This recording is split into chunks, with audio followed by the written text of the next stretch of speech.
In fact, our first storyteller, after we move this behemoth out of the way, is Karen Rohlf. Are you ready to welcome Karen to the stage?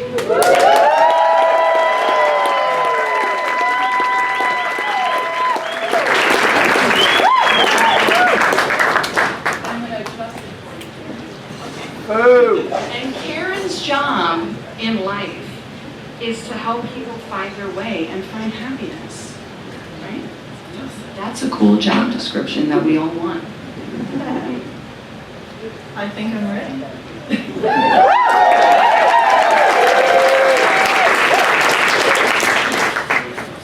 I had just finished university, and everyone was asking me what my plan was, what's my career gonna be? And it felt like a time in my life where I'm supposed to take control of things and get serious.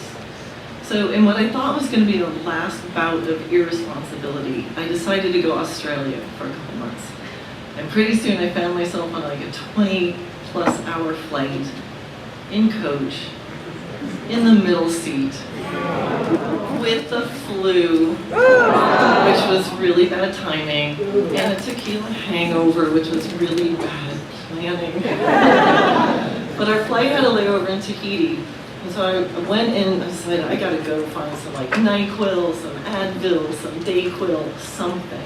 So I went into the Tahiti airport, and it was really disorienting because I'm inside the airport, but my hair is moving around on my head. And that's where I learned two things about the Tahiti airport. One is they don't have any exterior walls, so there's nothing stopping nature from just blowing right through everything. And the second thing I learned about Tahiti was I guess people don't get sick there because I couldn't find anything to help me. And if I wasn't feeling so horrible, I might have wondered if those two things were in any way connected. But an excruciating amount of time later, I found myself in Melbourne, connected with the one family I knew in Australia. And through them, I soon got invited to go horseback riding. Now, I generally don't like the rent-a-horse thing. They don't often have the best lives. They often don't look well taken care of, and they don't look happy, and then that makes me sad. But I went because the guy who asked me was really cute. So I find myself there, and I was actually really happy when I got there because the horses looked great. They were in good condition, shiny coats, and they like happily were led up to the mounting block to receive their new humans. I'm like, this is going to be awesome. So we rode out, and as we're going, we started seeing some people just walking back, and they looked happy and fine. Okay. And then we saw some horses coming back without people, and they were happy and trotting along, and everybody was just like, this is how it's supposed to be. And we kept going. We saw more people without horses and more horses without people. Okay. And so we got there. We got off at the halfway point, and we had our sandwiches, and then I went to get back on my horse. And that's when my horse did what I call the move. Now here's how you do the move in slow motion if you're a horse. Yank your head away from the person while rearing up and continuing to turn, and then land and take off. And it's a really effective way to like rip the reins right out of your hand. So I go to get on, my horse does the move. But this is the part of the story where you and that horse learn that I'm actually a highly trained equestrian.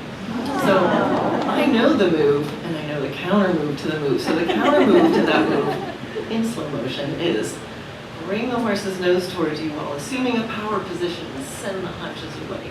And it's a really effective way to get the horse back facing you. So he did his move, I did my counter move to the move, and we're looking at each other in the eye. He kind of looks like he's going to try again, but I give him the hairy eyeball, and he's like, okay. So I'm feeling pretty impressed with myself. I get on, my friend gets on, we ride back, where we pass more people without horses and more horses without people pass us, and everybody seems like it's all okay. In fact, we're the only ones who returned horses and people together. And I think the staff was impressed too, because we got some like nods of appreciation. And so we returned our horses, and as I'm driving away, I'm kind of looking out the window, I'm in the passenger side, and I'm thinking about a couple things. And I'm thinking, it's kind of cool how those horses found a way to exercise some freedom without hurting anyone. And the other thing I noticed was those were the happiest rental horses that I'd ever seen. I was so distracted by the cute guy, I might have wondered how those two things were related. So my next adventure was a week-long trek into the outback on a camel. And I know I said I don't really like the whole rent an animal thing, but I did investigate this place, and it was a small family-run operation, and they did not tie their camels nose to tail like so many other places did. And we got to ride retired racing camels, which I thought was going to be really cool. So I go there and I get my camel, and his name is Handsome, and he was. And it turns out that Handsome was actually not a retired racing camel. He was a failed racing camel. There was some debate among the guides of whether he couldn't gallop or he just wouldn't gallop, but they all agreed he didn't gallop. And that was fine with me. So they have a walk, and then they have a pace gait, which is where the legs on the same side move at the same time, and it's not that comfortable because you kind of rock back and forth. But this was like a tourist trip. We're just gonna walk, right?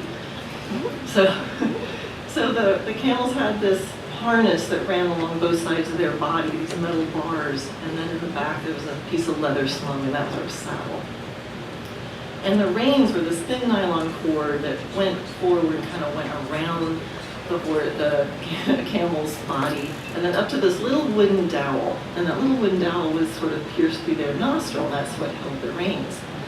And I noticed that the other camels there all had like multiple holes in their nostrils, but Handsome didn't. And I didn't think a lot about that at that moment, but I did later.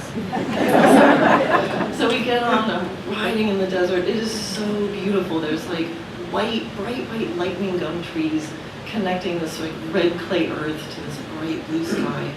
And we're riding along at the walk, and we have these metal canteens, and as they walked, the water kind of sloshed up and lapped against the sides of this metal canteen. And if you closed your eyes, that sound with the wind in my hair, and it's like, this is why camels are called the ships of the desert. So it's just so beautiful. And about the third day in, we get to these sand flats. And the guide stops and turns around and goes, right, here's where we go for a gallop.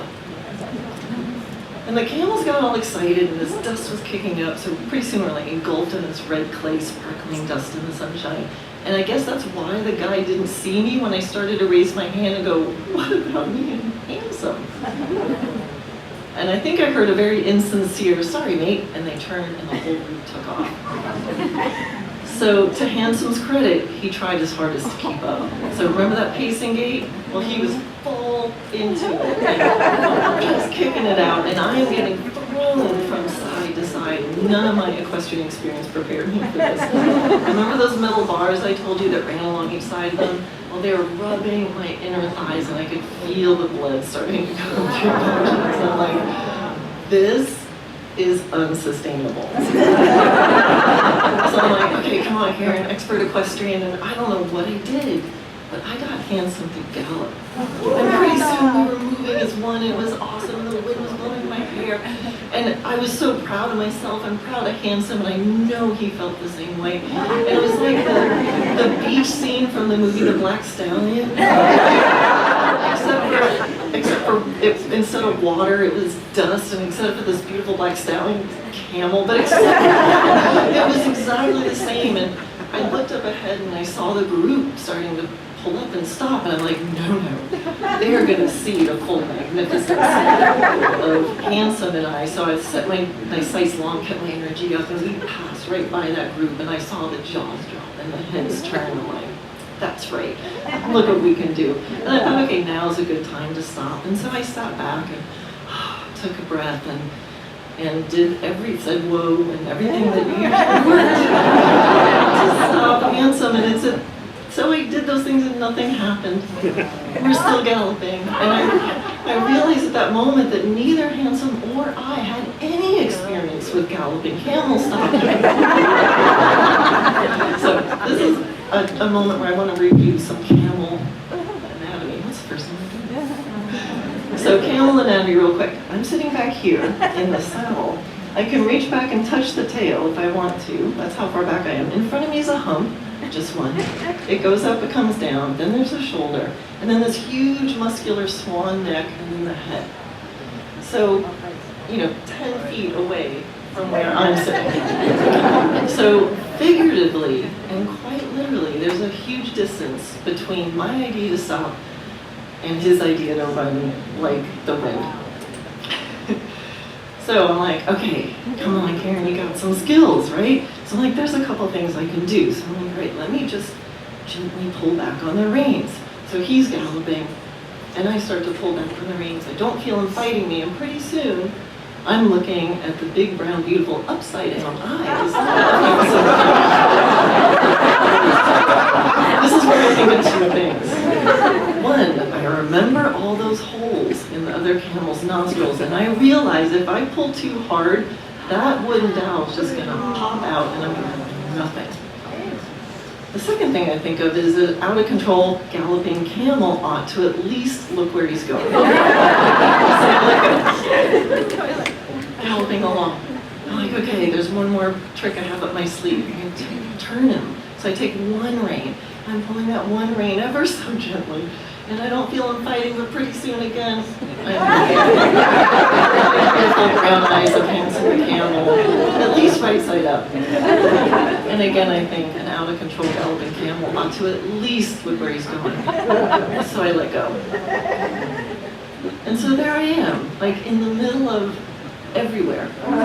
Endless blue horizon as far as the eye can see. I'm out of control. I'm out of ideas. On a camel who just learned he could fly. And so all I could do was surrender. And so my heart was racing. I didn't know what was going to happen next. I was definitely a little scared. But even then, somehow in that moment, I kind of knew, like, this was the best part. And so later that night, under the amazing Australian night sky in the middle of the outback, I thought about all the stuff that I had learned on this trip. I thought about how Tahiti showed me that if maybe you don't wall yourself off from nature, you're healthier. And I thought about the Australian horses that taught me if you figure out how to exercise some freedoms in a way that doesn't hurt anybody, you can be happier. And Handsome the camel taught me that sometimes you gotta just let go and enjoy the ride.